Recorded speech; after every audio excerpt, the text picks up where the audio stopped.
ಕಿತ್ತೂರು ಉತ್ಸವ ಕೇಳಿ ಸರ್ ನಮ್ಮ ಕಿತ್ತೂರು ಉತ್ಸವ ತಯಾರಿ ಹೇಗಿದೆ? ಇವತ್ತು ಸಚಿವರು ಬಂದಿದ್ದಾರೆ, ಇಲಾಖೆ ಸಚಿವರು ಎಷ್ಟು ಅನುದಾನ ಒಳಗಡೆ ಬಂದಿದೆ? ಆಲ್ರೆಡಿ ನಿನ್ನೆ ತಾನೇ ನಾವು ಆ ಜ್ಯೋತಿಗೆ ಮುಖ್ಯಮಂತ್ರಿ ಅವರ 3 ತಾಸಿಂದ ಚಾಲನೆ ಕೊಟ್ಟಿದ್ದೆವು. ಬೇಕಾದ ಒಂದು 10 ದಿವಸ ಬೇಕು ಬಂದು ಮುಟ್ಟಕ್ಕೆ. ಅಂದರೆ ರಾಜ್ಯಾದ್ಯಂತ ಮತ್ತು ಕಿತ್ತೂರು ಕರ್ನಾಟಕ ಎಲ್ಲ ಜಿಲ್ಲೆಗಳಿಗೆ ಪ್ರವಾಸ ಮಾಡಿ ಆಮೇಲೆ ನಂತರ ಬೆಳಗಾವಿ ಜಿಲ್ಲೆ ಎಲ್ಲ ಹೆಡ್ ಕ್ವಾರ್ಟರ್ಸ್, ನಂತರ ಕಿತ್ತೂರಿನ ನಮ್ಮ ತಾಲೂಕಿನಂತ ಇದ್ದಂಥ ಎಲ್ಲ ಹಳ್ಳಿಗಳು ಅಡ್ಡಾಡಿ ಲಾಸ್ಟ್ 23ಗೆ ಚೆನ್ನಮ್ಮನ ವತಿಯಿಂದ ಅದನ್ನ ಚಾಲನೆ ಕೊಡುವಂಥದ್ದು ಮಾಡಿದ್ದೆವು. ನಂತರ ಪ್ರತಿ ವರ್ಷದಂಗೆ ಯಥಾಸ್ಥಿತಿ ಈ ವರ್ಷ ಕೂಡ ಉತ್ಸವವನ್ನು 23, 24, 25 ಒಂದು ಆಚರಿಸಲು ಮತ್ತು ಇವತ್ತು 3ನೇ ಮೀಟಿಂಗ್ ಮಾಡಿದ್ವಿ. ತದನಂತರ ಬೇಕಾದಂಥ ಸ್ವಲ್ಪ ಆರ್ಟಿಸ್ಟ್ಗಳನ್ನ ಅಥವಾ ಫೈನಲೈಸೇಷನ್ ಅದು ಮಾನ್ಯ ಜಿಲ್ಲಾಧಿಕಾರಿಗಳು, SP ಅವರು ಮತ್ತು ಕನ್ನಡ ಆ್ಯಂಡ್ ಕಲ್ಚರ್ ಇಡೀ ಅವ್ರು ಸೇರಿ ಫೈನಲೈಸ್ ಮಾಡ್ತಾರೆ. ಇವತ್ತು ಈವ್ನಿಂಗ್ ಒಳಗೆ ಫೈನಲೈಸ್ ಆಗ್ತೈತೆಲ್ಲ. ತದನಂತರ ಇವತ್ತೆಲ್ಲ ಡಿಪಾರ್ಟ್ಮೆಂಟ್ಸಿಗೆ ಅವ್ರವ್ರ ಜವಾಬ್ದಾರಿಗಳನ್ನ ಹೆಚ್ಚಿಕೊಟ್ಟು ಚಾಲನೆ ಮಾಡುವಂಥದ್ದು ಮಾಡಿದ್ದಾರೆ. ವಿಶೇಷ ಏನು ಎವ್ರಿ ಇಯರ್ ಮಾಡುವಂಗೆ ಮಾಡಬೇಕು. ಸ್ವಲ್ಪ ಅವನ್ನ ಸನ್ಮಾನ ಅನ್ಕೊಂತ ಅಲ್ಲಿ ಸ್ವಲ್ಪ ಏನಾಗಿದಾರು ಕಿತ್ತೂರಿನ ಇತಿಹಾಸದಾಗ ಸ್ವಲ್ಪ ಜನರನ್ನು ಬಿಟ್ಟಂಥವ್ರನ್ನೂ ಕೂಡ ಸ್ವಲ್ಪ ಬೆಳಕಿಗೆ ತರುವಂಥ ಕೆಲಸ ಮಾಡೋದು. ಸ್ವಲ್ಪ ಒಂದು ಪುಸ್ತಕ ಬರೆದ ಮುಖಾಂತರ ಬೇಡ, ಅವ್ರ ಹಿಸ್ಟ್ರಿ ಹೊಸ ಪೀಳಿಗೆಗೆ ತೋರಿಸ್ಬೇಕಾಗ್ತೈತಿ, ಬೇಡ ಬೇರೆ ಬೇರೆ ರೀತಿಯಿಂದ ಅವ್ರಿಗೆ ಎಕ್ಸ್ಪೋಜರ್ ಕೊಡಬೇಕಾಗ್ತದೆ. ಆ ನಿಟ್ಟಿನಲ್ಲಿ ಅವ್ರನ್ನೂ ಕೂಡ ಸ್ವಲ್ಪ ಇನ್ಕ್ಲೂಡ್ ಮಾಡಿ ಮಾಡುವಂಥದ್ದು ಮಾಡತ್ತೇವೆ. ಒಂದು ಹೊಸ ವೇದಿಕೆ ಮಾಡತ್ತೇವೆ ಈ ವರ್ಷ ಇನ್ಕ್ಲೂಡ್ ಮಾಡಿ. ಮೈಸೂರು ಮಾದರಿಯಲ್ಲಿ ಕಿತ್ತೂರು ಉತ್ಸವ ಆಗಬೇಕಲ್ಲ? ಡೆಫಿನೆಟ್ಲಿ ಆ ವಿಚಾರ ಎಲ್ಲರಿಗೂ ಐತಿ. ಇದು ಪದೇ ಪದೇ ನಾ 10 ಸಲ ಇದನ್ನು ಹೇಳ್ತೇನೆ. ನಾನು ಎವ್ರಿ ಇಯರ್ ಆ ಗ್ರ್ಯಾಂಡ್ ತರಕ್ಕೆ ಹೋದಾಗ ಆ ಕಂಪ್ಯಾರಿಸನ್ ತೋರಿಸ್ತಿರ್ತಾನೆ. ಆದರೂ ಕೂಡ ಸ್ವಲ್ಪ ಮೈಸೂರು ಭಾಳ ವರ್ಷದಿಂದ ಚಾಲು ಇದ್ದಿದ್ದರಿಂದ ಅದು ಸ್ವಲ್ಪ ಸಿಕ್ಕೈತಿ. ನಾವು ಅದನ್ನು ಸ್ವಲ್ಪ ಸ್ವಲ್ಪ ಇನ್ಕ್ರೀಸ್ ಮಾಡ್ಕೊತ ಹೊಂಟಿದ್ದೆವು. 5 ಕೋಟಿ ತಂದೆವು. ಬಟ್ ಅದು ಎಷ್ಟು ಕೊಟ್ಟರು ಕಮ್ಮಿನ ಇದ್ದಂಥ ಕೊಟ್ಟಂಥ ಬಜೆಟ್ನಲ್ಲಿ ಒಂದು ಅರ್ಥಪೂರ್ಣವಾದಂಥ ಉತ್ಸವ ಮಾಡೋಕ್ಕೆ ಪ್ರಯತ್ನ ಮಾಡ್ತೀವಿ. ಸರ್, ಈಗ ಜ್ಯೋತಿ ಚಾಲನೆ ಅದಕ್ಕೆ ಕೊಡಲಿಲ್ಲ ಈ ಬಾರಿ CM ಅವರು. ಏನು ಕೊಡಲಿಲ್ಲ? ಏನದು ಜ್ಯೋತಿ ಚಾಲನೆ ಅವರೇ ಕೊಟ್ಟಾರ, ಅವರೇ ಕೊಟ್ಟಿದ್ದಾರೆ, ಅವರೇ ಬಂದಾರ, ಅವರ ದೀಪ ಹಚ್ಚಿ ಚಾಲನೆ ಕೊಟ್ಟಿದ್ದಾರಲ್ಲ.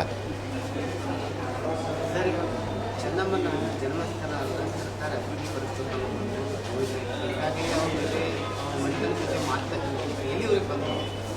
ಅದು ಮಾನ್ಯ ಉಸ್ತುವಾರಿ ಸಚಿವರು ಅದಕ್ಕೆ ವಿಶೇಷ ಕಾಳಜಿ ತೊಗೊಂಡಾರು. 2-3 ಸಲ ಅದು ಪ್ರೈವೇಟ್ ಪ್ರಾಪರ್ಟಿ ಇದ್ದಿದ್ದರಿಂದ ಅವ್ರ ಜೊತೆನೂ ಮಾತುಕತೆ ನಡೆತಾವೆ. It's still going on. But ಪ್ರಾಧಿಕಾರದಾಗ ಆ ವಿಷಯ ಕೂಡ ಇಟ್ಕೊಂಡಿದ್ದಾರೆ. ಈ ವರ್ಷ ಪ್ರತಿ ವರ್ಷ ಕಿತ್ತೂರು ಉತ್ಸವ ಬಂದಾಗ ಉತ್ಸವ ಬಂದಾಗ ಹೇಳ್ತಾವ್ರೆ ಎಲ್ಲ. ಇವು ನಡಕ್ಕೆ ಯಾವಾಗ ಏನು ಹೇಳೋದಿಲ್ಲ ಇವು. ಸರ್, ಈಗ DCC ಬ್ಯಾಂಕ್ ವಿಚಾರಕ್ಕೆ ನಾವು ಯಾವ ಬಣದಲ್ಲಿ ನಾವು ಬಣ ಅನ್ನೋಕ್ಕಿಂತ ನಾ ಡಿಸೈಡ್ ಮಾಡಿದ್ನಿ, ನಮಗೆ ಲೀಡರ್ ಒಬ್ಬರು ಅದಾರ. ಇದು ಯಾವ ಬಣ ಈ ಬಣ ಅನ್ನೋದೆಲ್ಲ ನಾವು ಸತೀಶ್ ಅಣ್ಣ ನಂಬಲ್ಲಿರೋ ಅವ್ರು ಗೊತ್ತಾಯ್ತು. ಅದು ನೋಡಂತಾರೆ 19 ಗೆಲ್ತೋಗ್ಬೇಕು ಅದೇನಿಲ್ಲ. ಮತ್ತೊಂದು ಜಾರಕಿಹೊಳಿ ಹೇಳ್ತಾರೆ ಸರ್, ನಮ್ಮ ಕಡೆ ಗೆಲ್ತಾರೆ. ಆ ವಿಚಾರ ಮಾತಾಡೋದು ಬೇಡ ಅಂತ ಹೇಳ್ತೀನಿ. ಮತ್ತು ಪದೇ ಪದೇ ಅದನ್ನು ಕೇಳ್ತೀನಿ. ಚುನಾವಣೆ ತಯಾರಿ ಯಾವ ಚುನಾವಣೆ ಆಗಿಟ್ಟು ಎಲ್ಲ ಹಂಗೆ ಐತೆ, ಹಂಗೆ ತಯಾರಿ ಐತಿ. DCC ಬ್ಯಾಂಕ್ನಲ್ಲಿ ಗೆಲ್ಲಲೇಬೇಕಂತೇಳಿ ರೆಸಾರ್ಟ್ ರಾಜಕಾರಣ ಶುರುವಾಗಿದೆ. ನಿಮ್ಮ ಅಭ್ಯರ್ಥಿಗಳು ಎಲ್ಲರೂ ಬೇರೆ ಕಡೆ ಶಿಫ್ಟ್ ಆಗಿದ್ದಾರೆ. ಎಲ್ಲ ನಮ್ಮವರು ಯಾರಿಲ್ಲ, ಅವ್ರವ್ರು ಯಾರಿಲ್ಲ. ಅವರು ಹೊರಗದಾರ, ನಮ್ಮವರು ಹೊರಗದಾರ. ಬೇರೆ ಮತಕ್ಷೇತ್ರ ಎಲ್ಲ ರಸಡ ಹೋಗ್ತಾರೆ, ಗೋವಾಕ್ಕೆ ಹೋಗ್ತಾರೆ. ನಮ್ಮಲ್ಲಿ ಕೂಡ ಮತ ಭಾಳ ಹೇಳಿನಲ್ಲಿ ನಮ್ಮವರು ಯಾರು ಇಲ್ಲ, ಅವ್ರವ್ರು ಯಾರು ಇಲ್ಲ ಅಂತ ಎಲ್ಲ ಅಡ್ಡಾಡತ್ತಾರ ಹಂಗೆ.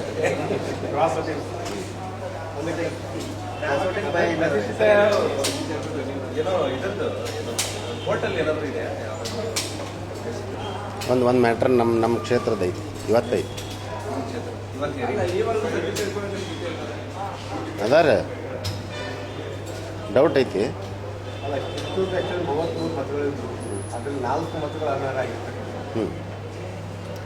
ಒಂದು ಪೂರ ಏನೂ ಇಲ್ಲ ಅಂತದ್ದು. ಅದಕ್ಕೆ ಲೋನು ಆಗಿಲ್ಲ, ಯಾವುದು ಎಲೆಕ್ಷನ್ ಆಗಿಲ್ಲ, ದಟ್ಸ್ ಡಿಫ್ರೆಂಟ್. ಎರಡು ಸೊಸೈಟಿಗೆ ಇದು ಕೊರಂ ಬರ್ತಿಲ್ಲ. ಒಂದದ್ದು ಎಲ್ಲ ಮಾಡಿ ಕೂಡ ಅದನ್ನು ಯಾಕೆ ಅನರ್ಹದಾಗ ಇಟ್ಟಿದ್ದಾರೋ ವಾಟದ ಕೊಟ್ಟು ಕೊನೆ ಕ್ಷಣದ ಯಾರು ಮತಗಳು ಪಾಸ್ ಆಗುತ್ತಾ ಮತದಾರರಿಗೆ ಅದು ಏನು 19 ಗೊತ್ತಾಕತ್ತೆ ನೋಡ್ರಿ. ಅಲ್ಲಿ ಮಟ್ಟ ವಿ ಕಾಂಟ್ ಗೆಸ್ ಎನಿಥಿಂಗ್. ಅಲ್ಲಿ ಕಿತ್ತೂರ ನೀವಿರೋರು ಹ್ಞೂ ಶಾಸಕರು ಭಾಳ ವರ್ಷದ ಅಲ್ಲೇ ಇದೆ. ಈಗ ಅಲ್ಲಿ ಜಾರಕಿಹೊಳಿ ಫಾಲೋವರ್ಸ್ ಒಂದು ಬರ್ತಾ ಇದೆ, ಬಾಲಚಂದ್ರ ಜಾರಕಿಹೊಳಿ ಸಪೋರ್ಟ್ ಮಾಡೋದು, ಸಂಜಯ್ ಜಾರಕಿಹೊಳಿ ಸಪೋರ್ಟ್. ನೀವೇನು ರಿಕ್ವೆಸ್ಟ್ ಮಾಡ್ಕೊತೀರಾ? ನಾನು ನಮ್ಮ ಕ್ಷೇತ್ರದ ಜೊತೆಗೆ ನಾ ಬೇನು ಇದ್ದೆಮ್ಮ. ನಾವೇನು 20-30 ವರ್ಷಗಟ್ಟಲೆ DCC ಬ್ಯಾಂಕ್ ಮಾಡಿಲ್ಲ. ಈಗ ಮನೆ ಹೋಗಿದ್ದೆವು ಮಾಡ್ತಿದ್ವಿ. ಇನ್ನೊಂದು 2 ವರ್ಷ ಅವಕಾಶ ಸಿಕ್ಕಿದ್ರೆ ಬರೋಬ್ಬರಾಗಿ ಸಂಪುಟ ಪುನರಾಲೋಚನೆ ಪ್ರವಾಸ ಅಲ್ಲಿ ಹೋಗಬೇಡ. ನಾನು ಒಟ್ಟ ನಾನು ಕ್ಷೇತ್ರಕ್ಕೆ ಸೀಮಿತ ಇಡ. ನೀ ಜಿಲ್ಲಾಕ್ಕೂ ತರಬೇಡ ನನ್ನ. ಶಾಸಕರು ಸಂಕಷ್ಟ ಕೋಟಾದಲ್ಲಿ ಏನಾದರೂ ಇಲ್ಲ, ನಾ ಇಲ್ಲ. I am not an aspirant. ನಾನು ಮೊದಲು ಹೇಳಿದ್ದೇನೆ, ಈಗೂ ಹೇಳ್ತೇನೆ, ಮುಂದೆ ಹೇಳ್ತೇನೆ. ಭಾಳ ಮಂದಿ ಅದಾರ, ಭಾಳ ಸೀನಿಯರ್ಸ್ ಅದಾರು. Let them go ahead. ನನ್ನ ಕ್ಷೇತ್ರಕ್ಕೆ ಗ್ರ್ಯಾಂಟ್ ಕೊಡ್ರಿ ನಾವು ಅಷ್ಟನ್ನು.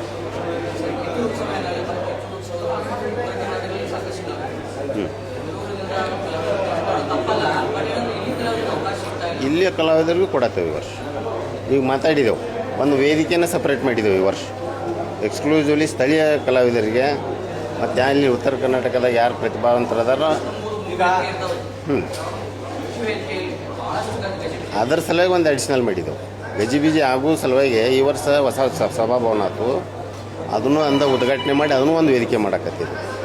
ಸ್ವಲ್ಪ ಆ ಲೋಡ್ ಕಮ್ಮಿ ಮಾಡೋ ಸಲುವಾಗಿ. ಪ್ರಮುಖ ಮತಕ್ಷೇತ್ರ ಬೈಲಹೊಂಗಲ, ಕೇರಿ, ನಿಪ್ಪಾಣಿ. ಇದು ಅಡ್ಡ ಮತದಾನದ ಆತಂಕ ಕಂಡುಬರ್ತದೆ. ಆಗೋದನ್ನ ಅದ 100%. 19ನೇ ತಾರೀಕು ಏನು ರಿಸಲ್ಟ್ ಅವಾಗ ಗೊತ್ತಾಗುತ್ತೆ. ಏನು ಲೆಕ್ಕಾಚಾರ ಏನೋ ಮಾಡಿದ್ರು ಈಗ ಯಾರನ್ನು ಏನು ತಡೆಯಕ್ಕೆ ಬರೋದಿಲ್ಲ. ನಮ್ಮವ್ರು ನಾವು ಇರ್ಬೋದು, ಅವ್ರವ್ರು ನಾ ತರ್ಬೋದು. ಅವತ್ತು ಏನು ಆಕತ್ತೆ ಹಾಂ. ಮತ್ತು ಇದು ಯುದ್ಧಪ್ಪ, ಇದು ರಾಜಕಾರಣ ಮಾಡಬೇಕಾ. ಭಾಳಷ್ಟು ರಿಸಲ್ಟ್ ML ಎಲೆಕ್ಷನ್ ಕೂಡ Inamdar family versus Patil family ಆಗಿತ್ತು. ಈಗ DCC ಕೂಡ ಅಂಥದ್ದೇ ಸನ್ನಿವೇಶ ಭಾಳ ಸನ್ನಿವೇಶ. ಮತ್ತು ಒಮ್ಮೆ ವೈರಿಗಳು ಬಿಟ್ಟರೆ ಮತ್ತು ಹಂಗೆ ಇದ್ರ ಬದ್ರ ಹೊಯ್ಬಿಡೋದು. ಅದು ಎಲ್ಲಿ ಮಟ್ಟ ಹೋಗ್ತೈತೆ. ಗೆಲ್ಲುವ ಒಂದೇ ಮಾತಾಡ್ತೀವಿ. ಯಾವುದೇ ಕಾರಣ ಬಿಟ್ಕೊಡಂಗಿಲ್ಲ. ಬಿಟ್ಕೊಡೋದಲ್ಲ, ಅವರು ದೇಲ್ ಬಿ ದಿ ಡಿಸೈಡರ್ಸ್ ಅಲ್ಲ. ನಾವು ಬಿಟ್ಕೊಡ್ಬಾರ್ದಂತವು. Voters R ಡಿಸೈಡರ್ಸ್. ಕೊನೆ ಕ್ಷಣವರೆಗೂ ಪ್ರಯತ್ನ ಮಾಡ್ತಾರೆ ತಾವು ಗೆಲ್ಸೋಕೆ. Yes definitely.